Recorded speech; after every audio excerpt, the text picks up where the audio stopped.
Hey,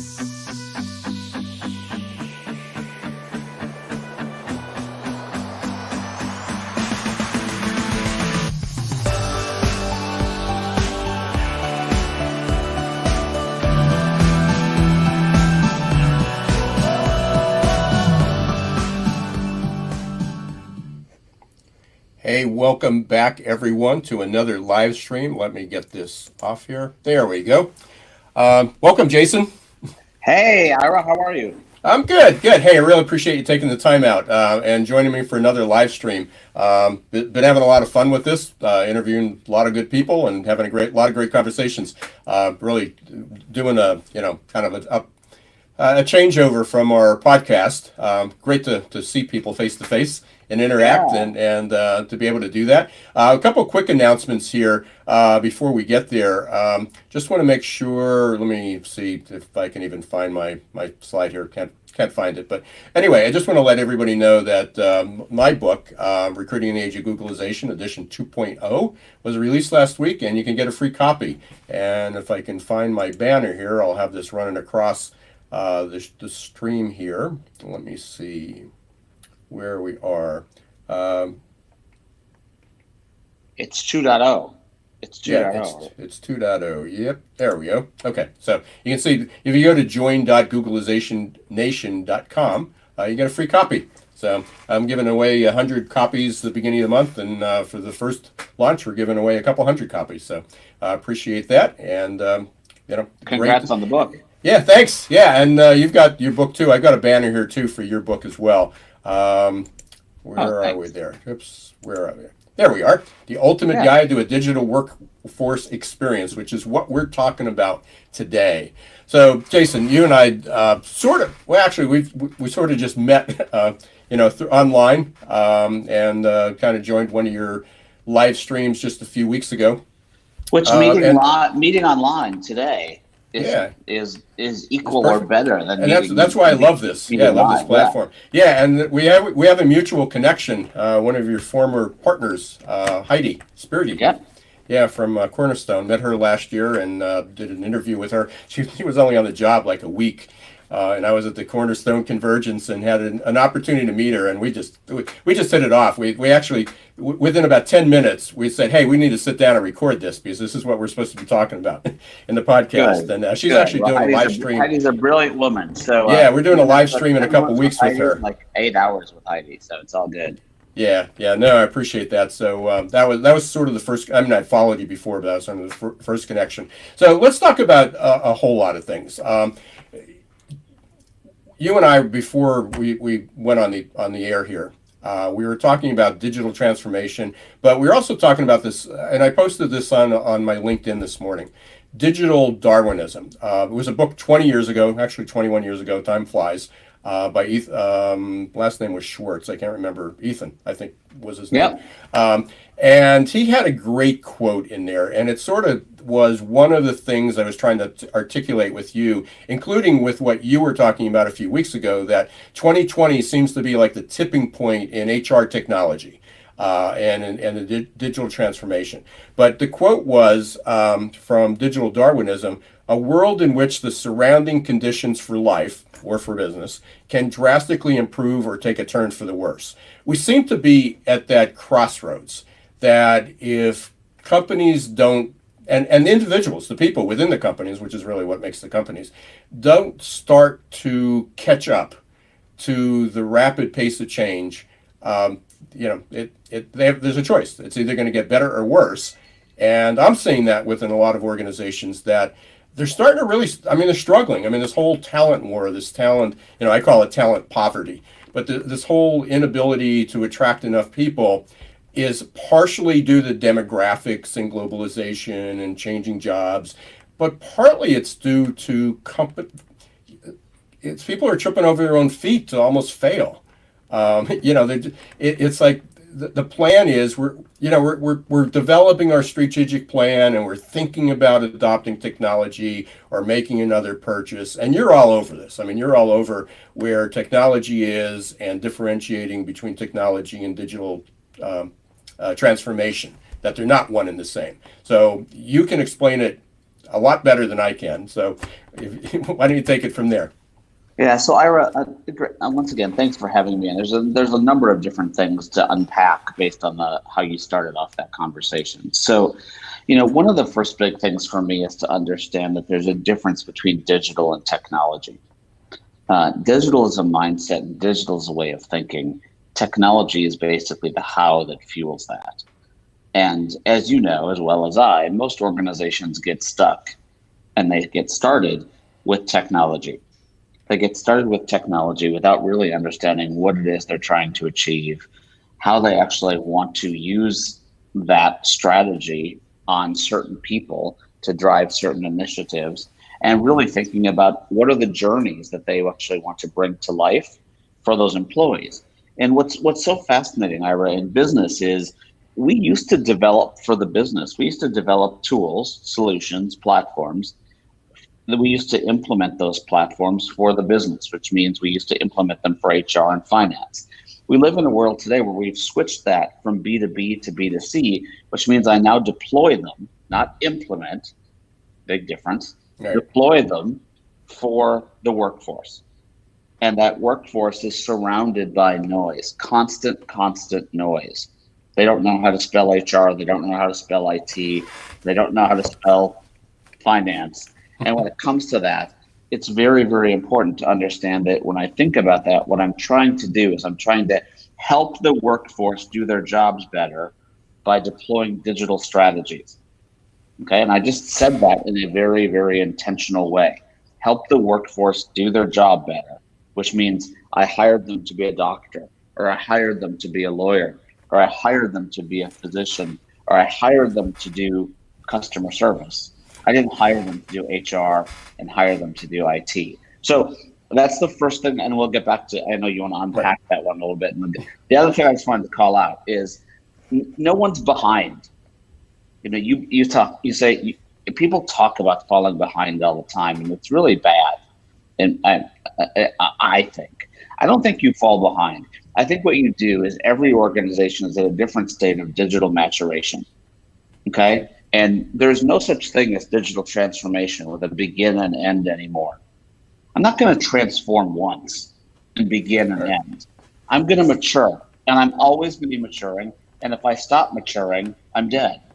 So whether someone's behind or not, I don't think is the right way to say it. I think the way to say it is we're all at a different state of maturity. The future of work is not distributed equally. What are we going to do based on where our business is, whether we're the largest of large or the smallest of small enterprises, to be able to use digital thinking in a way that drives competitive advantage? But I guess what I'm struggling with is that companies aren't behind. I mean, because there's certainly a lot of disruption in the workplace. Behind what? Excuse me? Behind what? That technology, it's not just technology. The way we live, the way we work, the way we play is changing dramatically. We may not like social media. We may not like the risks that it poses with privacy and security, but the world's still changing. It's still moving forward, and it's very, very different than it ever has been before. And even talking about a tipping point, if there's a tipping point, there's a place that it's been and there's a place that it's going. And if we're at a tipping point, that the environment changed, the landscape changed, the world that we live in changed. And if you've got a group of people that are over here and not adopting, they're not adapting. It's that we've been around for this long. And then there's this whole list of excuses. When I wrote, so that's sort of where I am, is that the world's moving this way, and there's still a group of people that are over here. And the way that I like to think about it is it's 2020 outside of work. What year is it inside of work? It's a simple question. It's 2020 outside of work. What year does it feel like inside of work? Not when it comes to technology, but when it comes to getting stuff done. And if we ask ourselves that question or answer that question, it's never going to be they're never going to be the same. Right. But the question is, for our organization, what makes the most sense? So from that sense, we are behind. But what's really important is that we don't just dive into social media or dive into bots Right, or right. dive into AI just because it happens to be the latest technology that people are talking about. But we really do it intentionally to say, what are we trying to achieve? And then what's the right kind of digital thinking to put in place in order to meet those goals? And I think, I mean, I think you hit it on the head that there's got to be digital thinking. You've got to think as about digital transformation, and not every organization needs to adapt, needs to be at the same extreme, or level of maturity as you talk about it, because it's continually evolve. But you still have to have the digital mindset or disruptive mindset or whatever mindset that we need to be able to live in that world. I mean, don't you feel that way? You have to, but the digital, and that's an ongoing. That's every day. That's Oh, perpetual beta, absolutely. Yeah. as I like to call it. It's perpetual beta. So when we think about that, what we have to do is we have to say, what are we trying to achieve? What's our why? How do I, as the business, not IT, own my digital strategy? And then how do I execute against that based on what I'm trying to achieve? So yes, it is. I mean, and we will constantly be transforming for the rest of our lives. And every organization should have someone that's responsible for digital maturation at the helm of that. Okay, so let's take this to a small company. Obviously, you live in a world where you're dealing with a lot of the HR tech companies, a lot of the larger enterprises. I'm dealing with a lot of small businesses, privately owned. And Ira, if I could, just because people say that to me all the time, Yes, I actually am the CEO of a small company. right. So I want to make sure that's known because I Right. have to think about both sides of it. So you're CEO of a company that sort of lives in that space. But again, I'm talking to people in retail and hospitality and service and manufacturing, and they're all living in this same world that you and I are living Yep. in. Yep. I bring up this example a lot, and it's just an example. It's not perfect, but people are still hiring people. And again, that's what we're talking about in this space. How do we find people? How do we get people? How do we keep people? We're talking about that experience. People are still using a job application that was developed in maybe 1950, 1951. It was like after the war. People would come in, you'd knock on a door, they'd have a Xerox, literally a mimeograph. It wasn't even Xerox at that point, a mimeograph piece of paper, and they'd say, what did they ask for? Name, address, city, state, what was your high school's principal name? They go through that. There are many companies that are not that not that putting it online is digital transformation, by the way, but we're still using a really, really old practice to hire people just from the get-go. And I continually say this from the very first thing that we ask people to apply to see if they're qualified is in a name and address, or not, well, the name and then the address, but the name for every company that's talking about diversity and inclusion, which is like on everybody's hot list today, is the name. The very first piece of information you ask for introduces bias into the equation. So why are it is even a simple practice. We can digitalize the practice. We can digitize the practice. But it's the same thing we talk about with AI.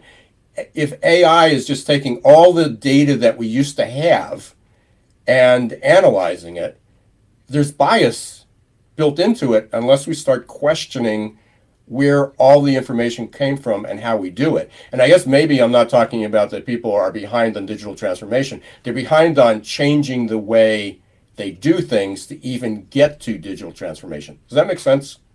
It totally makes sense, Ira, and I just want to put some context around it. So Please. you started that conversation by the discussion saying, you're working with small businesses, and you're talking to small businesses. One of the big things that's so important today, and I don't mean to be a simpleton here, but I watch organizations overcomplexify.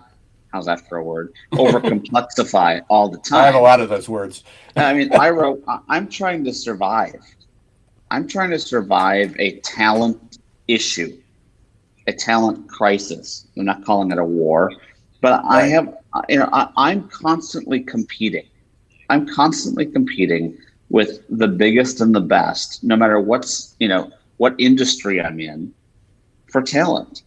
And that being said, what I need to do is I need to think about what are the best practices that I can do.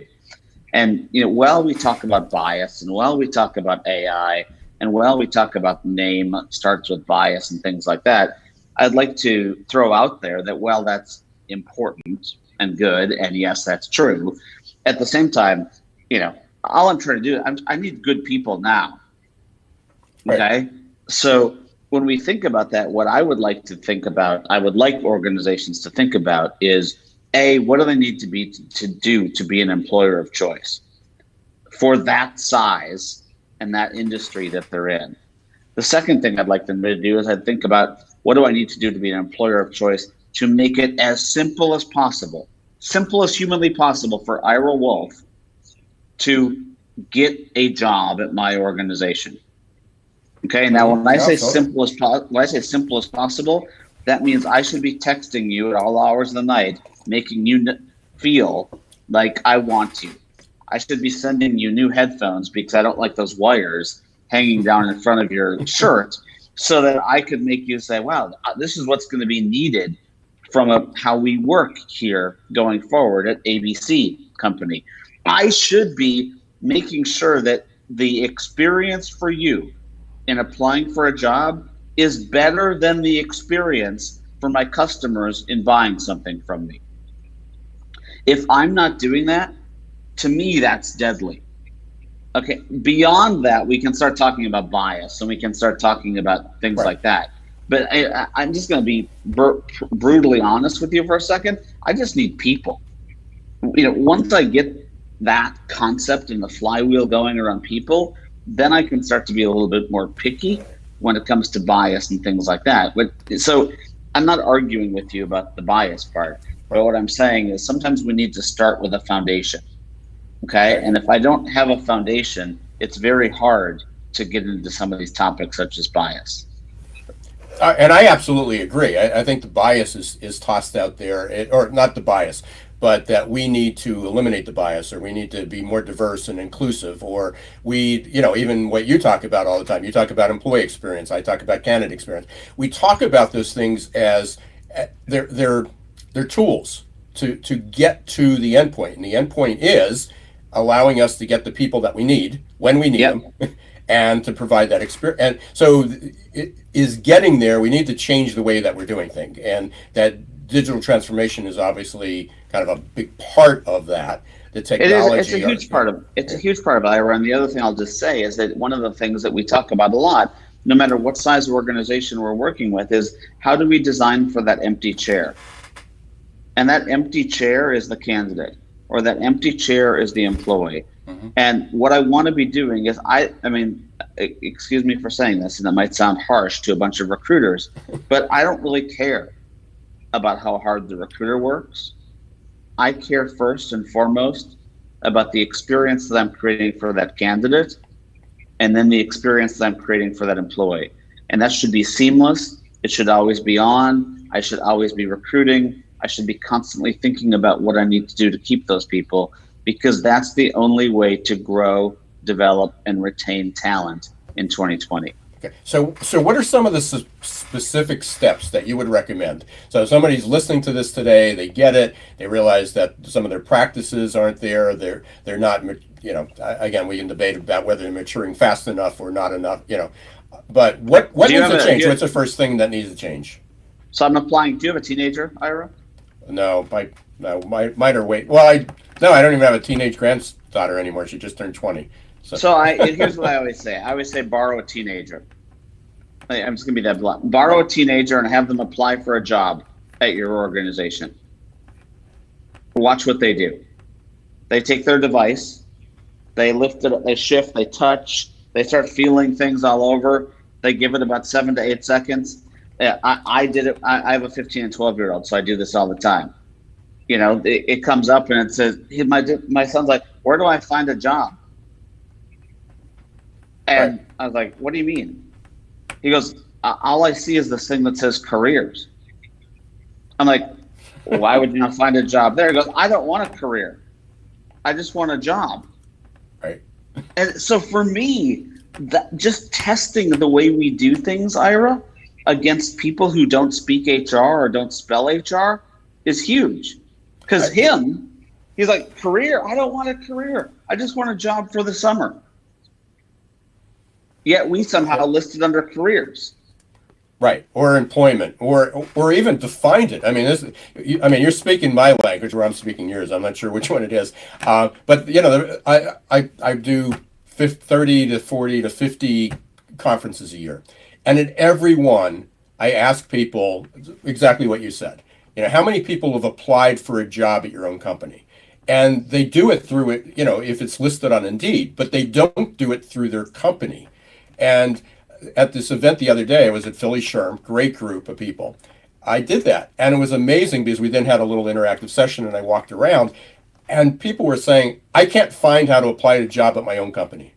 And forget the jobs and careers or employment, is they couldn't figure out how to access where the career site was, or talking about the company, or even how to apply.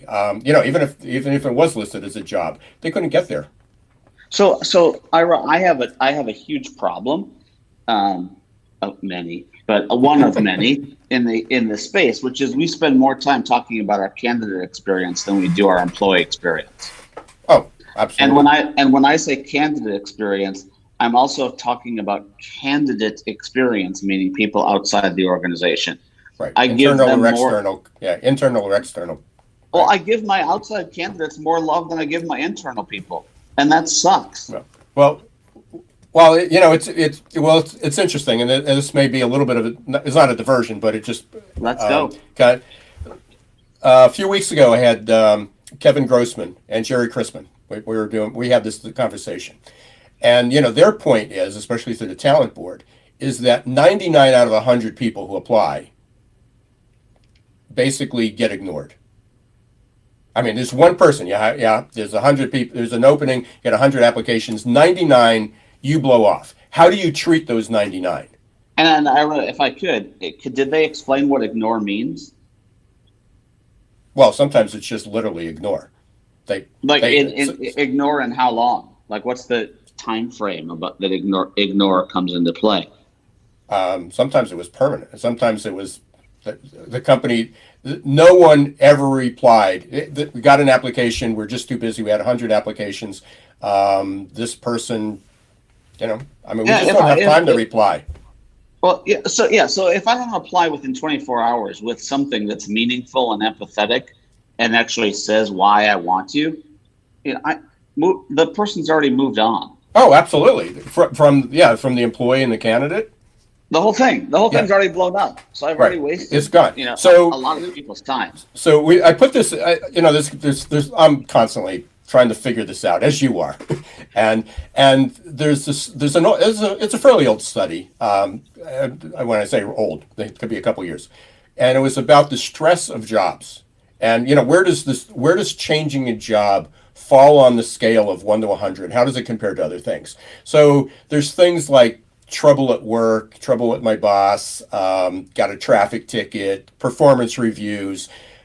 They're all less stressful than changing a job. But what was really kind of eye-opening was at just 1 point higher than stress of changing a job was death of a close friend.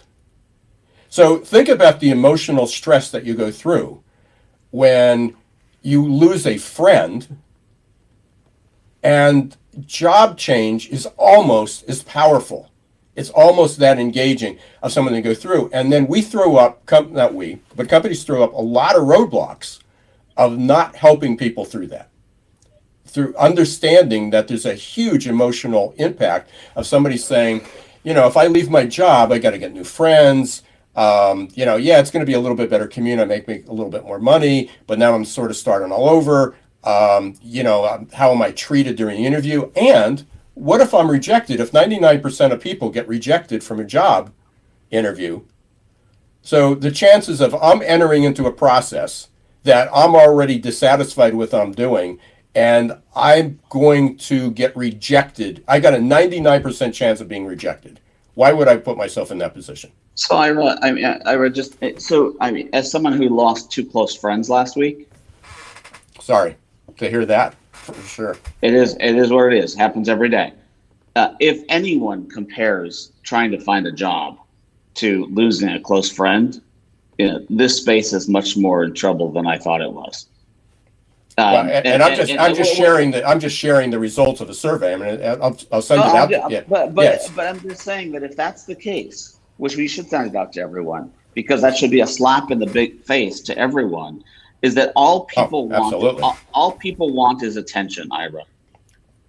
All people want is attention, and in an era today where we have better tools in the palm of our hand to be able to pay attention to people, whether it be through robotics or whether it be through high-touch human, there's no reason whatsoever, zero reason whatsoever, that those two things should even be thought about in the same world. Because even if I don't hire the person, switching jobs can be a very, very glorious feeling. Right. It should be a very glorious feeling. It should be. And if it's not a glorious feeling, you shouldn't be switching jobs to that company that you're going to switch to. So I hear what you're saying, but that just shows me how screwed up we are. And back to your point, what should I do about it? Take a second back to my point and design your processes and journeys today for not you, the business owner, and not you, the HR person, but that person that feels that stressful that they might even think about comparing those two things. So that's a good segue, and maybe this is what you were talking about with the tipping point.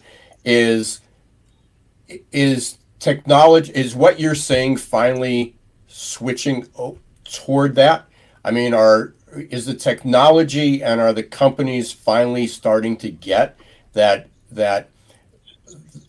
it's not just about and I know you hated this term, user experience, but it's not about how it satisfies my needs as an employer, but it also meets the needs of the candidate and the employee. I mean, is there really, I mean, we talk about it, but is there really that shift going on?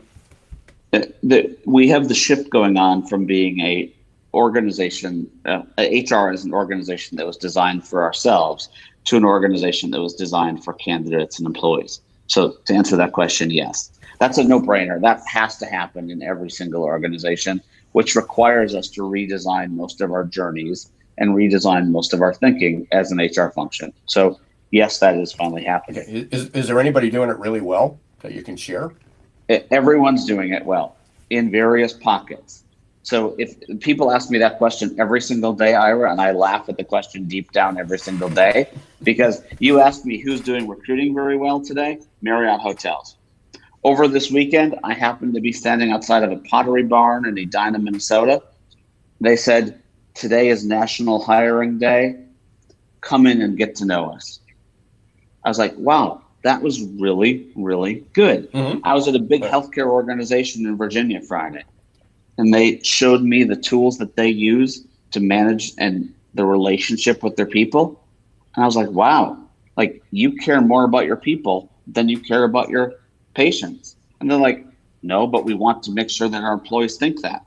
So like, yeah, I have gazillions of examples. Now, is there one organization that you're going to point to and say, yes, they're doing it right? No, and there should never be that, because what I want to do is I want to find the competitive levers that are going to make the biggest impact for me. If I'm not going through a big hiring process and I'm flat for the next 3 years, and what I want to do is develop and reskill my people, guess where I should be spending my time? Digitizing. How do I push bite-sized learning to people to advance their skills? Okay, so everyone is doing this well. It just is in various different pockets, and it's not spread equally. The other thing I just want to go back to, because you said I hated it, so I'm just going to throw it out, that term user experience. If I'm going to design for people, humans that have hearts and feelings, they're not users. They're humans. They're people, which means I need to make sure that I take into account how they think and how they feel. When I say user experience as a person, what most people do is they say, "Yeah, we've got a great user interface." Interface and experience are not the same thing. No, I agree I with mean, I mean this, and it's so important. Like my experience talking to you for this last half hour, I love. It makes me feel warm inside. It gets me excited. The user interface of the tool we're using, maybe it's good, maybe it's bad, but the experience of having a conversation with you and being, like this video to video, and that feels great. So please don't think interface and experience are interchangeable. Right. And don't and I call was people users. and I was using it as a much broader. I mean, I know there's UX and user experience, user design, and I've got a good friend of mine, Debbie Levitt. She has a book she just wrote. It's called Delta CX, and she's basically combined. She said, and this is what I was inferring the other day when you were on the podcast, and I submitted that question, is that UX is a tool, and it is. There is a design that's important. Design thinking is another tool that's part of that. But ultimately, the CX was, we're focused, exactly what you said earlier, on the customer experience. We're focused on the customer, what their experience is like. And Can I play with you for a second? Sure, and just one other part of that, though. Yeah. There's a huge emphasis that there needs to be, and there's a whole challenge around whether this is used, is empathy. I mean, everybody's into empathy now, but is literally walking in the shoes of the candidate and the employee, is understanding Totally. what their experience is like, and that's what UX. And I agree with you there. UX has always been about the interface and ignored, and it lacked empathy. It lacked walking in the shoes of the person who was using. I've now become this UX nut. And it's like all these little experiences, down to the size of a font or a field. They're all really important, but even if you got all those correct, that's not going to create a great experience. They're just going to create interferences in even getting to that point. Yeah, let's just be careful that we don't use customer experience and user experience. Customer experience being one thing, user experience being what absolutely, absolutely inside an organization. I mean, if I were my approach would, if a customer's not a user, an employee shouldn't be a user. So how do I have a people experience that's holistic, whether it be for internal or external, is really where this world is going. Part of that is a user interface. Part of that is everything else I do to create interaction, to drive and create an overall experience. Right. So I think I heard you correctly, and I just want to articulate this because we're on the same page. But that the employee experience and candidate experience is not just driven by technology. There's got to be this, exactly what we're doing. We're having a conversation. What it does is it opens the door up to have that conversation quicker and Totally. and have more time, because we're not wasting it doing these routine, menial, irrelevant tasks. Right, but and at the same time, what I want to make sure, Ira, is that if I take a call center today, which a lot of your listeners have call centers, and I change the name of that call center to an experience center, like do it today, Monday, do it today. Guess what? Those people, instead of their thinking their job is of answering calls, their job is going to be create experiences. And guess how much technology I needed? Zero. So I don't want people to think this is all about technology. It's about mindset where they focus on the right thing. Perfect. I know, and I read parts of your book.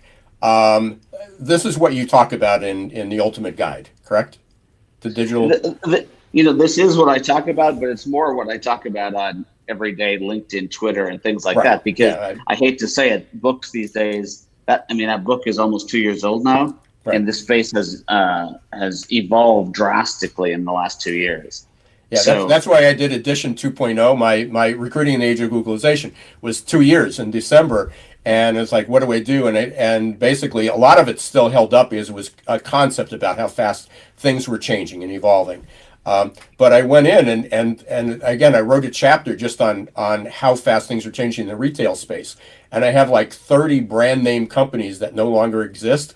And yet the book came out Tuesday, and on Wednesday and Friday of this week, there were big stories about Victoria's Secret and Macy's. Yeah. You know, I mean, so it continues to evolve and continues to change, and certainly in the world of technology, that's for sure. Um, The I one, got if I could just say one more thing, the other thing that I think is so important, Ira, to everything that you and I are talking about is that nothing changes unless we change. Mhm. Okay, so this is not a top-down thing that says, "Hey, I'm an executive. I'm going to come out with a digital transformation program and I'm going to push it." Right. Because most of those executives, whether it be in large companies or small companies, still think digital is technology. What I need to do is no matter what job I'm in, I need to help my leaders understand that digital is a way of thinking. It's a way of being agile. It's a way of being continuous. It's a way of being focused on different measures of success. And it's a way of focusing on an outward in versus an inward out focus. And if I don't do that stuff, no matter what I try to do with technology, I'm not going to get my executives buy-in. As you know, we waste hundreds of billions of dollars as an industry buying technology only to have it not adopted. And that's because we bottoms up don't help our leaders understand truly what digitization is. So, Jason, we've been. I mean, I'm loving this as you are. I mean, I really appreciate having sharing your insights and everything with everybody. I got a question. Yeah. And I've got people label me with stuff. You've been identified as one of the two top experts in HCM. In HR tech. Great, I mean, congratulations, on earning that title. So my Yeah, you and parents Josh raised me. Person. Yeah, My parents raised me for that. yeah, you and Josh Person. And again, you are leaders. I mean, you are the people that when something comes out that you write.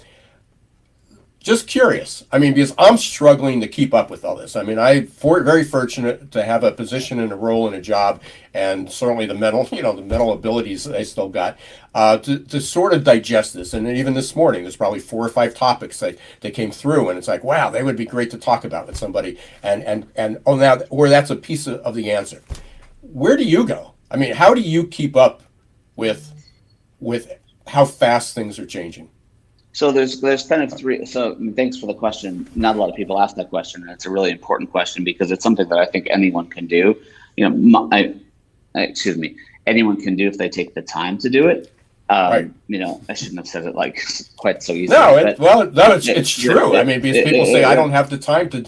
I mean, I hear this all the time. It's like, well, your kids are growing, and there's a million reasons why they can't do it, and I understand. I mean, people have a lot of distractions and diversions in their life, and they're not maybe as fortunate, and they have a job, that they've got to do. But again, people make a lot of excuses why they can't keep up. So there's three big things for me. There's first is watching what's happening outside of work and really thinking about that concept and how that can and will apply inside of work. So first is watching. The second is listening. And when I say listening, there are signals constantly about how things are changing, whether they be little signals about Macy's closing stores because of X, and Nordstrom earnings last week being at a record high. Tesla stock blipping up, blipping down. Those data points actually, you're like, what does that have to do with HCM? Those little data points actually have nothing to do with HCM. But from a broader sense, what they have to do with is the fact that we have companies that are digitally transforming. We have companies that are doing things, and what's then required for the third component. So there's the watch, there's the listen for signals, and then it's to tie that back or to create the perspective of what that means to a people standpoint. All of the only reason all this stuff changes is because of people. You know what I mean? It's not like we've got machines developing things. We have people developing machines. So, all of this stuff relates to HR and human capital and people. And, I hate to say it, but you have to take the signals from the outside and then tie them back into your industry, into your profession, and try to think about what's going to play on Main Street, and what's not going to play on Main Street to determine where those trends are. And then the last thing I'll just say, and I'd say it's most important, is there's not a peanut butter spread answer to this. So just because company A is doing it and company B is doing it and company C is doing it, if you're the CEO or you're the head of digital in company D, that doesn't mean you should do it. Okay, you have to be able to personalize your strategy tied back to what your organization's trying to do. And if you don't do that, adoption of change is going to be hard. Proving the value is going to be hard. Getting continuous buy-in to the business case is going to be hard. So, the other part of watching is watching where people succeed and fail. And, all you have to do is look at any Twitter stream any day, to see where that's happening. Underlying all that, I've always been a fan of curiosity. That's a driving force. And I've been working with Diane Hamilton. I don't know if you know Diane at all. The name. Yeah. She just wrote the Curiosity Code. She has the Curiosity Code Index. And it's like, we're all curious as up to the point where a 5-year-old, and then parents, teachers, and bosses screw it up. They get in the way. It is that even to be able to explore this, as you said, I get up in the morning and I look through some feeds, and something totally unrelated to anything that I thought I would be doing pops up on my screen. And it's like, oh, I can see how that might fit. That's another angle, another framework. Jeff Hoffman from Priceline, co-founder of Priceline and now Color Jar, basically shared this at a presentation I met him at a couple years ago. He calls it info sponging, and he says every day he deliberately does this for somebody who's saying, hey, I don't even know where to go. Who do you read? Who do you follow? And when somebody asks me that question, it's like, who do you follow every day? And it's like, no one and everyone. Yep. Like, it's whatever pops up on my screen. But he deliberately picks up some article or some podcast or something that has nothing to do with an industry that he works in, and reads it and says, his question is how does that relate? How could something in that industry relate to mine? And, he goes back to the McDonald's and banking drive-through, years ago, is that, McDonald's had a drive-through and somebody in a bank said, hey, maybe we should have a drive-through. And they go, no, that will never work. People want to come in and talk to tellers. But that's where the idea came from. So, as Priceline, he came up and said, what happens with all the inventory that we have, with hotels? Yeah. Where does that go? And he found that from another industry. So he calls it info sponging. So I understand. There's info sponging, which I think is great. And the other thing that I try to do is I try to try it on. So I had a 4-hour flight yesterday. I probably tried on 10 tweets. And when I say try it on, like I tried to take concepts and tie them back into the space of human capital. And of the 10, I probably deleted 20 to get 10 good ones. Oh, absolutely. And of the 10 good ones, I woke up with 3 comments or 3 emails from, CEOs of companies this morning saying like, oh my gosh, you're exactly right. But you have to try things. You have to try those things on. And try to relate those things back to you. And if not,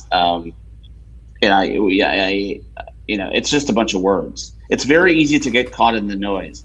It's really, really hard to take that noise, listen to it, and turn it into action. Yeah, as you were talking about, watching and observing and listening, but there is so much noise in there. As somebody said that there, I don't know how many emails. This morning I woke up and I think Enrique Rubio, they were having an event. So the first thing I get on my phone when I look at it is, oh, I'm live and I have this. And I go, oh, okay, I can go down that rabbit hole, and watch it. And I want to, but then I wanted to get prepared for this. And then there was 10 other distractions. So listening and observing and watching is not easy. I mean, there's got to be some process you have there and focus. For anybody who's listening, obviously you and I do this somewhat naturally, but I How know do there's a lot we, of other how do people. you, and my advice would be is how do you shift from a voyeur to a creator? Hmm. A Well, I voyeur is love your taking. suggestion. I love your suggestion because as far as a creator, I mean, you're creating tweets. I tend to see something, then I try to write an article or a blog or a post or share it or even again similar putting it on LinkedIn is how can I summarize that? What's the headline? What does that relate? And sometimes I'm just doing a test. I'm just throwing it out there to see if there's if it fits. But you're right. I mean, I don't know how many iterations. I don't know how many blogs, articles, posts I've got started, in that I have stored up in Google Docs. That I go, I'll come back to this sometime, and sometimes I do, and sometimes it's like, what was I even thinking? I mean, it's just this Yeah, I doesn't mean, even I make know any sense. I know we're waxing on here, and I'm sorry for Yeah, that. But yeah, no, it's important. I have to learn faster than that. I can't. For me, my brain, I have to be able to see whether it plays or not in a faster way than that, and that's where that comes into play. Yeah, cool. Hey, we're coming up on almost 50 minutes here. I said we are going to talk for about 30, but it's been a blast. What Hey, what are Ira, some of yeah. just a. Oh, sorry. Go ahead. I'll let you finish it because it's Yeah. probably good for So, you. so I wanted to ask you, and I know you've talked about this in a lot of other platforms. What are some of the biggest changes? I mean, what are we going to say in 2021 that that that this something that changed? What are we going to talk about a year from now that reflects back on, hey, we were right, we were wrong, or that there was a huge shift? So so I think there's three things. The first thing I think is that we learn how to design. Design. I can't say this enough. We design for the worker, we design for the candidate, we design for the customer. If we do design the right way, it gets us the next D, which is data. Okay, so a lot of Mm-hmm. us are like, hey, we've got all this data, it's junky, blah, blah, blah, blah, blah. A lot of it's because we haven't designed. So if we design the right way, we get the data. If we get the data and we have the data that we need, what we can do is then we can demonstrate the value of whatever it is we do back to the business. So for me, it's design to data, it's data to demonstrate. And if I do those things, those three Ds, from design to data to demonstrate, all of a sudden what I realize is that I can see what it is I've created and the value of that. The other thing that I think is really important, I talk about this a lot today, is three body parts: heads, hands, and hearts. And we have to realize that we live in a world.